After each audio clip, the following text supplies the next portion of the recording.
ಕಾವ್ಯ stories YouTube ಚಾನಲ್ಗೆ ಸ್ವಾಗತ. ರಾಧಾಕೃಷ್ಣ ಕಲ್ಯಾಣ ಸಂಚಿಕೆ 13.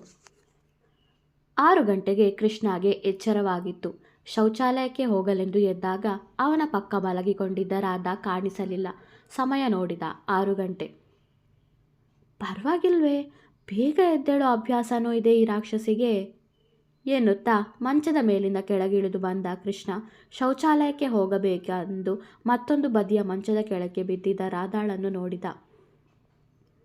ಇವಳೇನು ಕೆಳಗಡೆ ಮಲ್ಕೊಂಡಿದ್ದಾಳೆ? ಮಲ್ಗಿರೋ ಥರ ಇಲ್ಲ, ಬಿದ್ದಿರೋ ಥರ ಇದೆ. ನಿದ್ದೆಯಲ್ಲಿ ಕೆಳಗಡೆ ಬಿದ್ದಿರಬೇಕು, ಎದ್ದು ಮೇಲೆ ಮಲ್ಕೊಳ್ಳೋಕ್ಕೂ ಆಗಲಿಲ್ವಾ ಇವಳಿಗೆ? ನಗುತ್ತಾ ಅವಳ ಬಳಿಗೆ ಬಂದ ಕೃಷ್ಣ ಅವಳನ್ನು ಎಬ್ಬಿಸಿ, ಲೇ ರಾಕ್ಷಸಿ, ನಿದ್ದೆಯಲ್ಲಿ ಕೆಳಗಡೆ ಬೀಳೋ ಸೀನ್ ಕೂಡ ಇದೆಯಾ? ಎದ್ದೇಳು, ಕಾಲು ಸೊಂಟನೋ ಮುರಿದು ಹೋಗಿದ್ಯಾ ನೋಡೋಣ. ಕೃಷ್ಣ ನಗುತ್ತಾ ಹೇಳಿದಾಗ ಕಣ್ಣುಜ್ಜುತ್ತಾ ಮೆಲ್ಲನೆ ಎದ್ದವಳು, ನನ್ನ ಬೆಡ್ಡಲ್ಲಿ ನಾನೊಬ್ಬಳೇ ಮಲಗಿ ಅಭ್ಯಾಸ, ನೀನು ಇಷ್ಟು ಸ್ವಲ್ಪ ಜಾಗ ಕೊಟ್ಟರೆ ನನಗೆ ಸಾಲಲ್ಲ.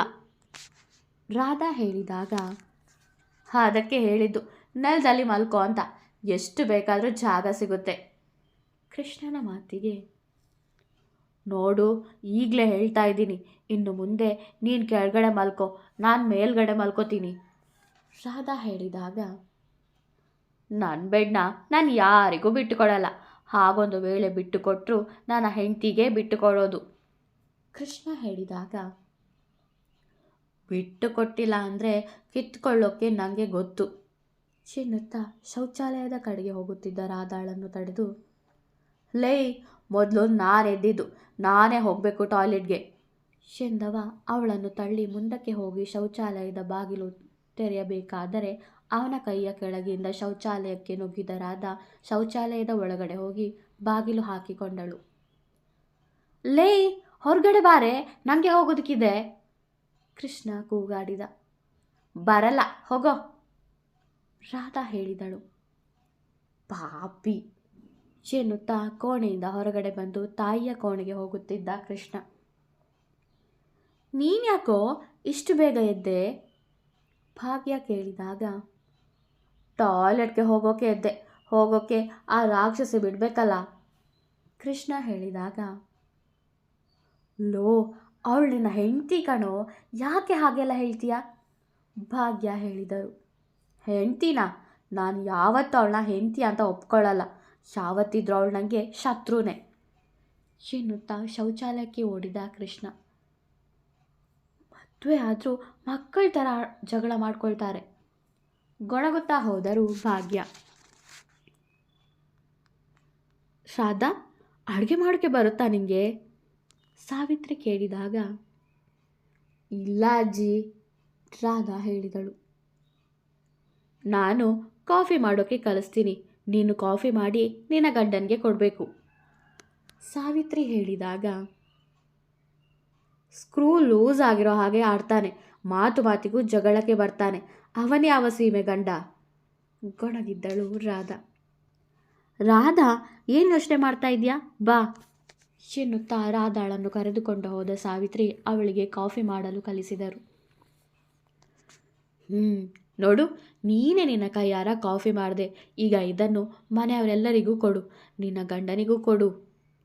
ಕಾಫಿ ಕಪ್ ಇರುವ ಟ್ರೇಯನ್ನು ಅವಳ ಕೈಗಿತ್ತರು ಸಾವಿತ್ರಿ. ರಾಧಾ ಅದನ್ನು ತೆಗೆದುಕೊಂಡು ಎಲ್ಲರಿಗೂ ಕೊಡುತ್ತಿದ್ದಳು. ಅಶ್ವಥ್ ಬಳಿ ಬಂದಾಗ, ನಿನ್ನೆ ನಾನು ಕೊಟ್ಟ ಹಾಲನ್ನು ಕೃಷ್ಣ ಕುಡಿದು ಚೆನ್ನಾಗಿ ಮಲಗಿದ ತಾನೇ? ಅಶ್ವಥ್ ಕೇಳಿದಾಗ, ಹಾಲು ಕುಡಿಲಿಲ್ಲ ಅವನು, ಆದರೆ ಚೆನ್ನಾಗಿ ಮಲಗ್ದ ಎಂದಳು ರಾಧಾ. ಡ್ಯಾಡಿ, ಮದುವೆ ಆಯ್ತಲ್ಲ, ನನ್ನ ಫೋನ್ ಕೊಡಿ, ಕೃಷ್ಣ ಹೇಳಿದಾಗ, ನೋಡು ಕೃಷ್ಣ, ಮದುವೆ ಹೇಗೋ ಆಗೋಯ್ತು, ಇನ್ನು ಮುಂದೆ ಇರೋದು ನಿಮ್ಮ ಪರ್ಫಾರ್ಮೆನ್ಸ್ ತೋರಿಸೋಕೆ. ಆ ರಾಧಾ ಮೇಲೆ ತುಂಬ ಪ್ರೀತಿ ಇರೋ ಹಾಗೆ ನಾಟಕ ಮಾಡು, ಅಪ್ಪನನ್ನು ನಂಬಿಸು, ಆದಷ್ಟು ಬೇಗ ಅವ್ರ ಆಸ್ತಿನ ನಿನ್ನ ಹೆಸರಿಗೆ ಬರಿಬೇಕು, ಹಾಗೆ ಮಾಡಬೇಕು ನೀನು ಎನ್ನುತ್ತಾ ಅವರ ಬಳಿ ಇದ್ದ ಕೃಷ್ಣನ ಫೋನನ್ನು ಅವನಿಗೆ ಕೊಟ್ಟರು. ನೆನಪಿದೆ ತಾನೇ ಹೇಳಿದ್ದೆಲ್ಲ? ಮಹೇಂದ್ರ ಹೇಳಿದಾಗ, ಎಂದವ ಅಲ್ಲಿಂದ ತನ್ನ ಕೋಣೆಗೆ ಬಂದು ಮೊಬೈಲ್ ನೋಡಿದ. ವಂದನಾ ನಂಬರ್ನಿಂದ 70 ಬಾರಿ ಕರೆ ಬಂದಿತ್ತು.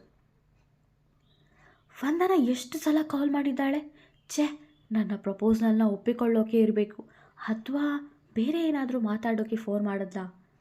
ಮನಸ್ಸಲ್ಲೇ ಮಾತಾಡಿಕೊಂಡ ಕೃಷ್ಣ ವಂದನಾಗೆ ಕರೆ ಮಾಡಿದ. ಎಷ್ಟೇ ಕರೆ ಮಾಡಿದರೂ ಅವಳು ಕರೆ ಸ್ವೀಕರಿಸಲೇ ಇಲ್ಲ. ಶಿಟ್, ಫೋನ್ ರಿಸೀವ್ ಮಾಡ್ತಾನೇ ಇಲ್ಲ. ಇರಲಿ, ಆಫೀಸ್ಗೆ ಹೋಗಿ ನೋಡ್ತೀನಿ ಎಂದುಕೊಳ್ಳುತ್ತಿದ್ದ ಕೃಷ್ಣ. ಅಲ್ಲಿಗೆ ಬಂದಳು ರಾಧಾ. ರೀ, ಕಾಫಿ ತಕ್ಕೊಳ್ರಿ ನುಲಿದುಕೊಂಡು ರಾಧಾ ಹೇಳಿದಾಗ, ಹೇಯ್, ನಿನ್ನ ನಾರ್ಮಲ್ ಆಗೇ ನೋಡೋಕ್ಕಾಗಲ್ಲ. ಈಗ ಈ ಥರ ನೊಲಿದ್ರೆ ನನ್ನ ಕಣ್ಣೆ ಕಿತ್ತು ಬರ್ಬೋದೇನು?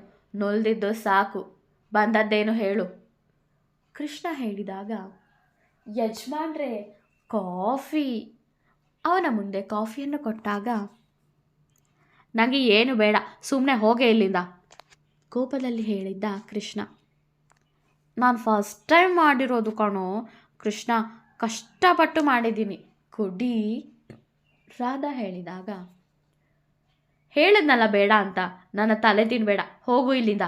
ನನಗೆ ಹೊರಗಡೆ ಹೋಗೋತಕ್ಕಿತೆ, ನೀನೊಮ್ಮೆ ಇಲ್ಲಿಂದ ಹೋಗು, ರೆಡಿ ಆಗಬೇಕು ನಾನು ಕೃಷ್ಣ ಹೇಳಿದಾಗ, ನಿನಗೋಸ್ಕರ ಅಂತಾನೆ ಕಾಫಿ ಮಾಡಿರೋದು ಕಣೋ, ಕುಡಿತೀಯೋ ಇಲ್ವೋ ರಾಧಾ ಕೋಪದಲ್ಲಿ ಕೇಳಿದ್ದಳು.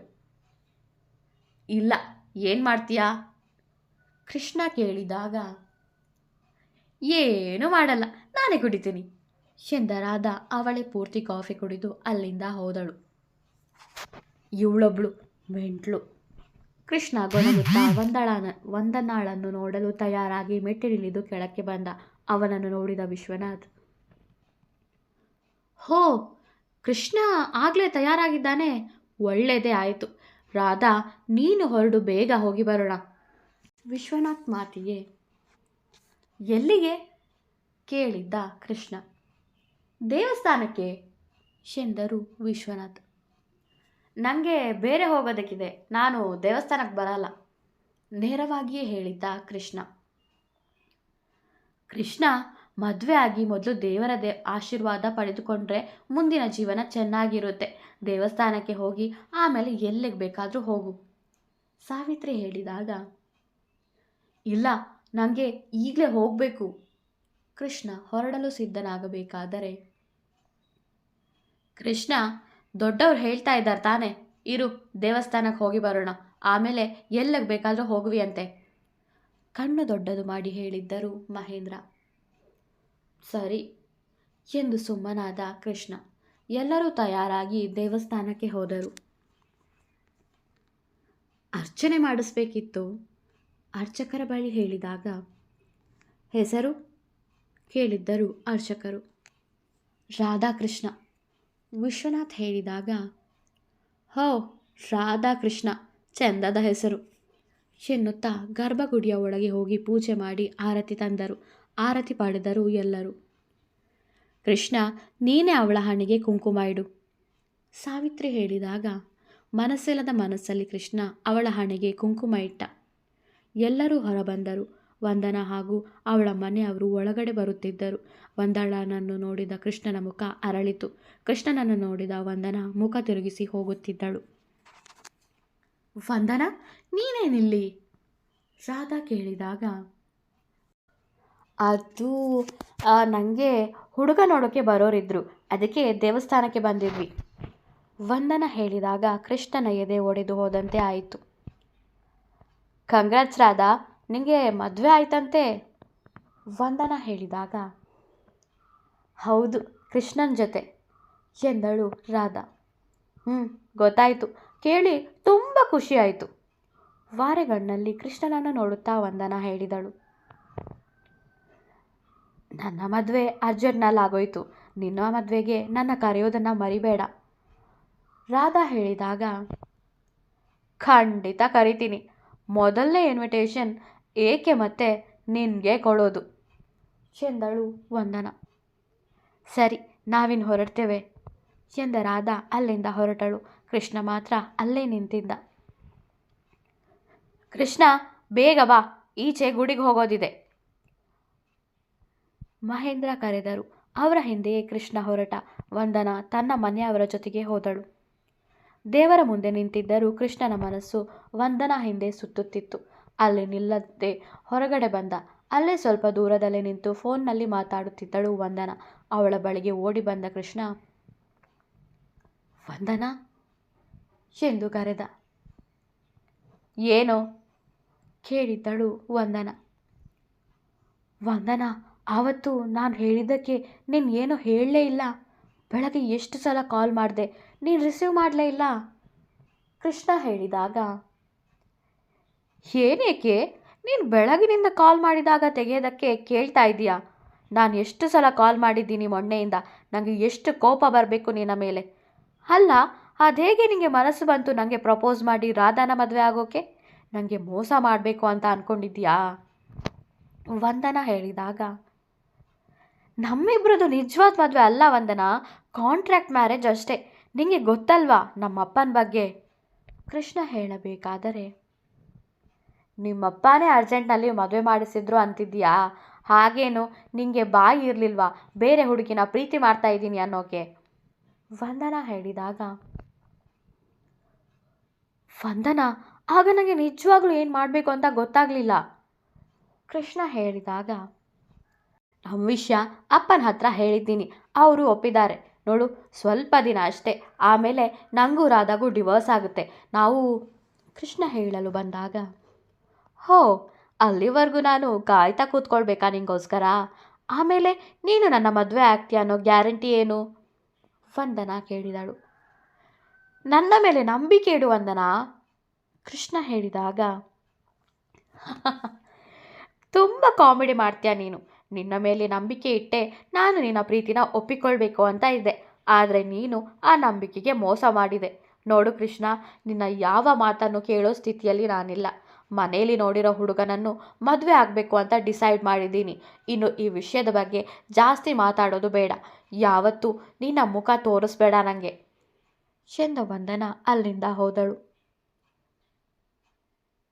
ಕೃಷ್ಣ ದೇವಸ್ಥಾನಕ್ಕೆ ಬಂದರೂ ಹುಡುಗಿಯರಿಗೆ ಲೈನ್ ಹೊಡೆಯೋದು ಬಿಡಲ್ವಾ? ಹೋಗೋ ಬರೋ ಹುಡುಗಿಯರನ್ನು ನೋಡ್ತಾ ನಿಂತಿದ್ಯಾ? ಅಲ್ಲಿ ತಾತ ಕರಿತಾ ಇದ್ದಾರೆ, ಬೇಗ ಬಾ. ರಾಧಾ ಹೇಳಿದಾಗ, ನಾನು ಬರ್ತೀನಿ, ನೀನು ಹೋಗು. ಕೋಪದಲ್ಲಿ ಕೃಷ್ಣ ಹೇಳಿದ. ಆರತಿ ತಗೊಳ್ಳೋಕೆ ಕರೆದೆ, ನಿನಗೆ ಇಷ್ಟು ಕೋಪ ಯಾಕೆ? ಬರಲ್ಲ ಅಂದರೆ ಬೇಡ ಬಿಡು, ದೇವ್ರೇನು ಬರಲೇಬೇಕು ಅಂತ ಹೇಳಲಿಲ್ಲ ಎಂದ ರಾಧಾ ಅಲ್ಲಿಂದ ಹೋದಳು. ಬೇಸರಗೊಂಡ ಕೃಷ್ಣ ಸೀದಾ ಕಾರಲ್ಲಿ ಹೋಗಿ ಕೂತ. ಆರತಿ ಪಡೆದು ಮನೆಯವರೆಲ್ಲ ಕಾರಿನ ಬಳಿ ಬಂದರು. ಕೃಷ್ಣ, ಯಾಕೋ ಸೀದಾ ಬಂದೆ? ಆರತಿ ತಗೊಳ್ಳೋಕೆ ಬರೋದಕ್ಕೆ ಆಗಲಿಲ್ವಾ? ಮಹೇಂದ್ರ ಕೇಳಿದಾಗ, ಫೋನ್ ಬಂತು, ಅದಕ್ಕೆ ಸೀದಾ ಬಂದೆ ಎಂದ ಕೃಷ್ಣ. ಏನೇ ಹೇಳಿದ್ರು ಏನಾದರೂ ಒಂದು ಕಾರಣ ಹೇಳ್ತೀಯ.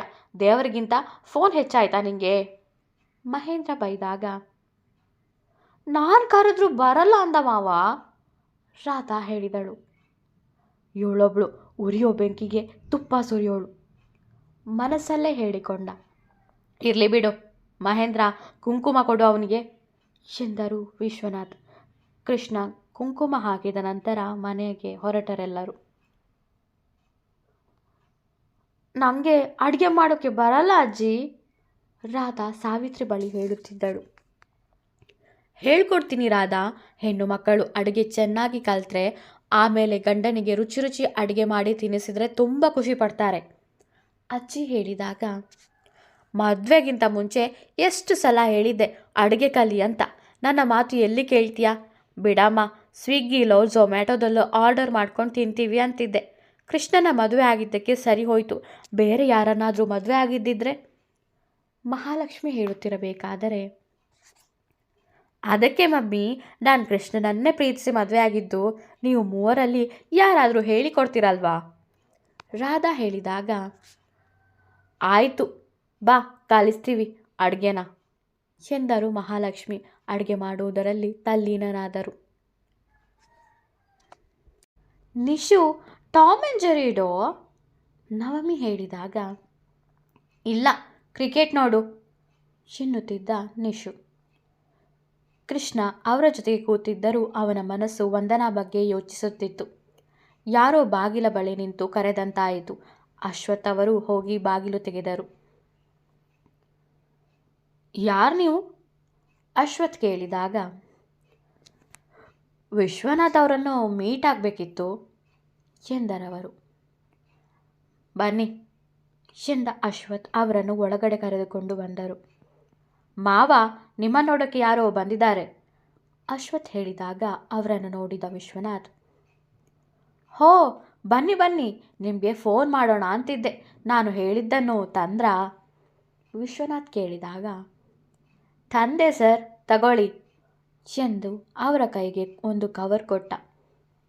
ಥ್ಯಾಂಕ್ಸ್, ಇರಿ ಕಾಫಿ ಕುಡಿದು ಹೋಗಿ ವಿಶ್ವನಾಥ್ ಹೇಳಿದಾಗ, ಇಲ್ಲ ಬೇಡ ಸರ್, ಈಗಷ್ಟೇ ಊಟ ಮಾಡ್ಕೊಂಡು ಬಂದೆ ಎಂದವ ಅಲ್ಲಿಂದ ಹೊರಟ. ಮಾವ, ಏನಿದು ವಿಶ್ವನಾಥ್ ಕೇಳಿದಾಗ, ನನ್ನ ಮೊಮ್ಮಕ್ಕಳಿಗೆ ಗಿಫ್ಟು ಎಂದರು ವಿಶ್ವನಾಥ್. ಆಸ್ತಿನೆಲ್ಲ ಇವತ್ತೇ ಕೊಡ್ತಾರೇನೋ ಅಶ್ವಥ್ ಮಹೇಂದ್ರ ಬಳಿ ಪಿಸುಗುಟ್ಟಿದ್ದರು. ಒಳ್ಳೆಯದೇ ಆಯಿತು, ಒಂದೇ ದಿನಕ್ಕೆ ಮದುವೆ ಮುರಿದು ಹೋಗುತ್ತೆ ಪಿಸುಗುಟ್ಟಿದ್ದರು ವಿಶ್ವನಾಥ್. ಏನು ಗಿಫ್ಟು? ಹೋ, ಇವತ್ತೇ ಆಸ್ತಿನೆಲ್ಲ ಮಕ್ಕಳಿಗೆ ಬರೆದು ಕೊಡ್ತಾ ಇದ್ದೀರಾ ಮೋಹನ್ ಕೇಳಿದಾಗ, ಛೆ ಅದಲ್ಲ, ಅದಕ್ಕೆಲ್ಲ ಇನ್ನೂ ಸಮಯ ಇದೆ. ನಮ್ಮ ರಾಧಾಕೃಷ್ಣ ಮಲೇಷ್ಯಾಗೆ ಹೋಗೋಕೆ ಟಿಕೆಟು ಎಂದರು ವಿಶ್ವನಾಥ್. ಮಲೇಷ್ಯಾನ? ಯಾಕೆ ಅಶ್ವಥ್ ಕೇಳಿದಾಗ, ಹನಿಮೂನ್ಗೆ ಎಂದರು ವಿಶ್ವನಾಥ್. ಹನಿಮೂನಾ?